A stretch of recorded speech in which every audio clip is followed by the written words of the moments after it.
News x 7 लसमाइक समाचारों के साथ मैं महेश सिंह। कोबर में जमीयत उलेमा ए हिंद की बैठक में मौलाना महमूद मदनी ने विवादित बयान दिया है। उन्होंने कहा है कि इस्लाम और मुसलमानों के खिलाफ नफरत फैलाने की कोशिश बढ़ रही है। उन्होंने लव जिहाद, लैग जिहाद और तुरुक जिहाद जैसे शब्दों को मुसलमानों को बदनाम करने वाला बताया। जिहाद, इस्लाम और मुसलमानों के दुश्मनों ने इस्लाम की मुक़द्दस इस्तिलाहात मसलन जिहाद के लफ्ज़ को एक गाली, फसाद और वायलेंस का हमनाम बना दिया है। लव जिहाद, लैंड जिहाद, तालीम जिहाद, थूक जिहाद वगैरह जैसे जुमले इस्तेमाल करके मुसलमानों की सख्त दिल आज़ारी और उनके मजहब की तौहीन की जा रही है। अफसोस का मकाम है कि हुकूमत और मीडिया में बैठे जिम्मेदार अफराद भी इस तरह के अल्फाज इस्तेमाल करने में कोई शर्म महसूस नहीं करते और न एक कम्युनिटी की दिल आज़ारी की परवाह करते हैं। परवाह क्या करेंगे? ये तो उस कम्युनिटी की दुश्मनी में करते हैं। ये तो पुराने दौर से चला आ रहा है कि कहीं भी दहशतगर्दाना अमल पेश आ जाए तो उसको जिहाद का नाम देकर इस्लाम और मुसलमानों पर ताने, तोहमतें और नाहक इल्ज़ाम आयद किए जाते हैं। इसके साथ ही मौलाना महमूद मदनी ने सुप्रीम कोर्ट पर भी सवाल उठाते हुए कहा है कि अदालत तब ही सुप्रीम के संविधान की पूरी पाबंदी करेगी।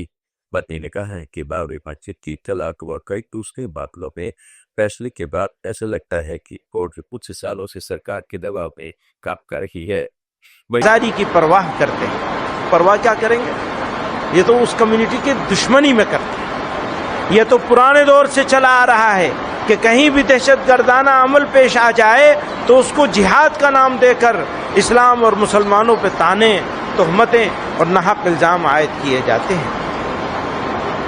ये वाज़ेह होना चाहिए कि इस्लाम में जिहाद एक मुक़द्दस दीनी फरीज़ा है। जिहाद कुरान में कई मानों के लिए इस्तेमाल हुआ है, लेकिन जिस माने के लिए भी इस्तेमाल हुआ है फ़र्द से लेकर समाज और इंसानियत की भलाई, उनकी सरबुलंदी और उनकी इज्जत व वक़ार के क़याम के लिए हुआ है। जहाँ जंग व क़िताल के माने में इस्तेमाल हुआ है वो भी जुल्म फसाद के खात्मे और इंसानियत की।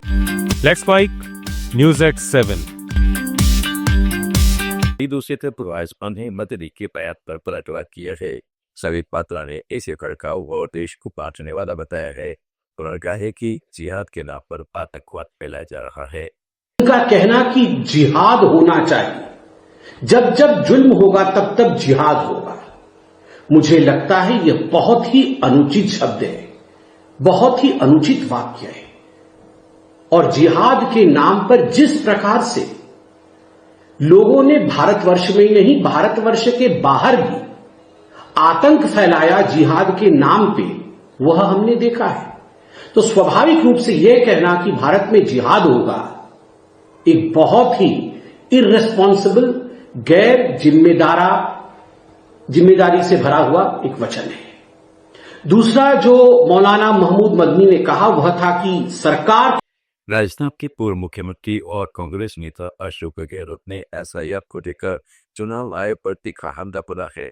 गहलोत ने कहा है कि एसआईआर को लेकर आम लोग परेशान और डरे हुए हैं कि उनके नाम का क्या होगा।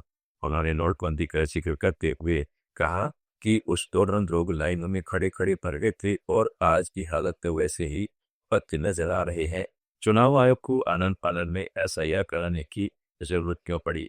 गहलोत ने इसे बेहद गंभीर मामला बताते हुए कहा है कि जनता को पूरी सच्चाई समझनी चाहिए और चुनाव आयोग को जल्द स्थिति साफ करनी चाहिए।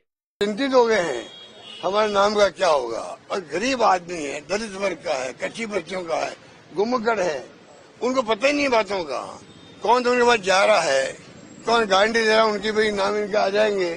कितना बड़ा बिना मतलब का, जैसे नोटबंदी हुई थी ना तब लोग जो आए थे लाइन लगा लगा कर बेचारे, कितने लोग लाइनों मर गए थे, वो आंकड़े हम भी भूल गए हैं। नोटबंदी के वक्त में कितने लोग मर गए थे कोई आंकड़े याद नहीं है। यहाँ बेचारे लोग मर रहे हैं, जो आपके BLO है वो मर रहे हैं। पब्लिक कितनी छूट जाएगी, लंबा प्रोसेस, उसके बाद में पता नहीं क्या होगा। कोरोना आया था तो कितने लोग पैदल चले थे बिहार तक, कहाँ बॉम्बे कहाँ बिहार, बताइए कहाँ बॉम्बे कहाँ राजस्थान। तो ये हालात देख चुका देश। समाचारों में फिलहाल इतना ही। जुड़े रहिएगा लेट्स माइक के साथ।